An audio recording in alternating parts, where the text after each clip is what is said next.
اہل البیت بنفس قرآن۔ حضرت محمد صلی اللہ علیہ وآلہ وسلم نے اپنے اہل البیت کو 2 مرتبہ درجہ ذیل موقعوں پر دنیا کو دکھلایا۔ جب سورہ احزاب کی آیت 33 کے اس حصے کا نزول ہوا، صرف اور صرف اللہ نے ارادہ کر لیا، اے اہل بیت، تمہیں ہر نجاست سے دور رکھے اور اس طرح پاک رکھے جو پاکیزگی کا حق ہے۔ انما یرید اللہ لیذھب عنکم الرجس اہل البیت ویطہرکم تطہیرا۔ سورہ احزاب کی آیت 33 کے مذکورہ حصے کا شان نزول جابر بن عبداللہ رضی اللہ عنہ صحابی رسول نے بی بی فاطمہ سلام اللہ علیہا سے یوں روایت کیا۔ حضرت فاطمہ سلام اللہ علیہا فرماتی ہیں کہ ایک دن حضرت ام سلمہ رضی اللہ علیہا زوجہ رسول کے گھر حضور نے مجھ سے فرمایا کہ وہ کمزوری محسوس کر رہے ہیں، اور میں نے ان کا جسم میں مبارک ایک یمنی چادر سے ڈھانپ دیا۔ تھوڑی دیر میں امام حسین علیہ السلام تشریف لائے اور حضور کے ساتھ چادر کے اندر لیٹ گئے۔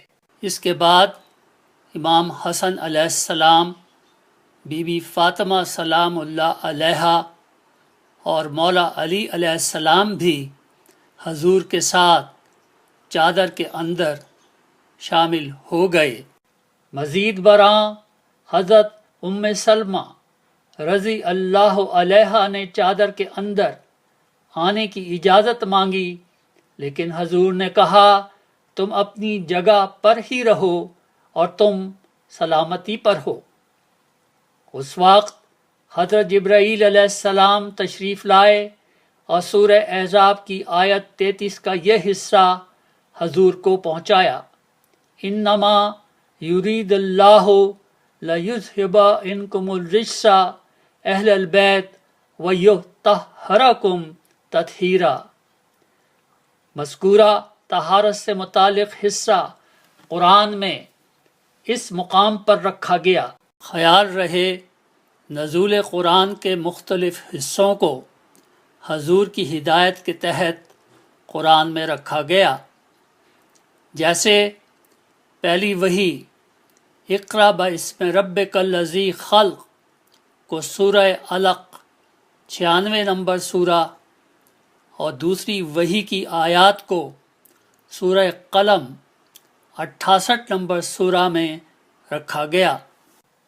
یاد رہے کہ قرآن کی ترتیب اور اس کے نزول کی ترتیب یکساں نہیں۔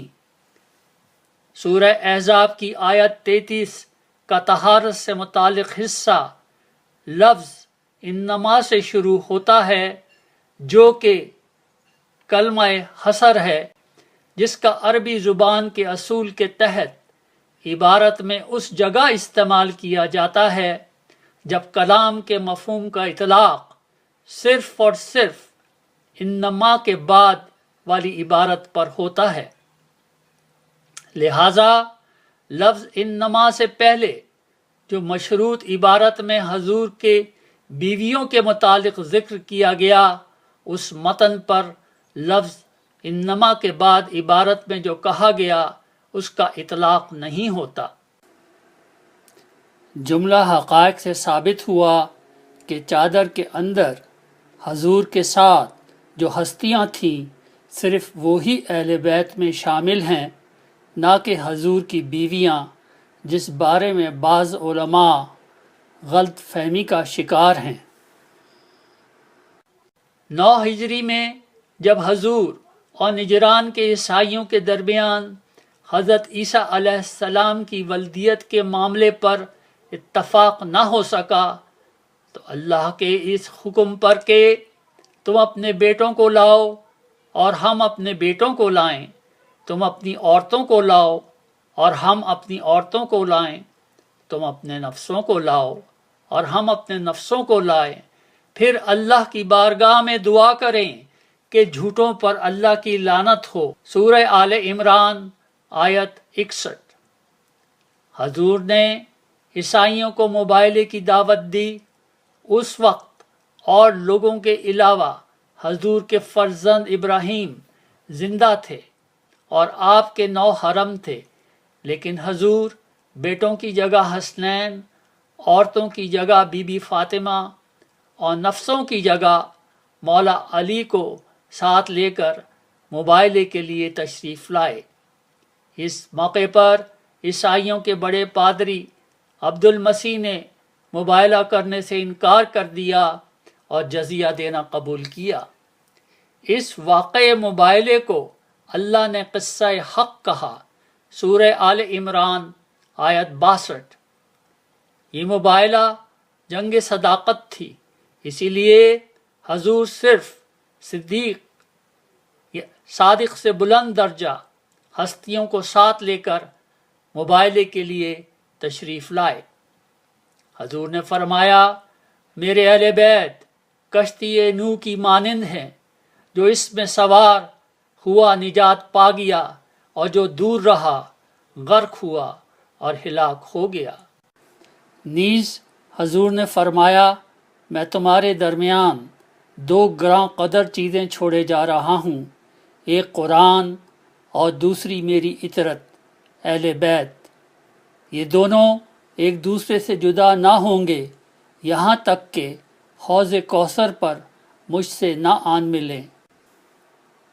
جو شخص ان دونوں سے تمسک رکھے گا وہ یقیناً نجات یافتہ ہے، اور جس نے دوری اختیار کی وہ یقیناً غرق اور ہلاک ہو جائے گا۔ جب تک ان دونوں سے تمسک رکھو گے تو ہرگز گمراہ نہ ہوگے۔ اور یہ بھی فرمایا، حسین مجھ سے ہے اور میں حسین سے ہوں۔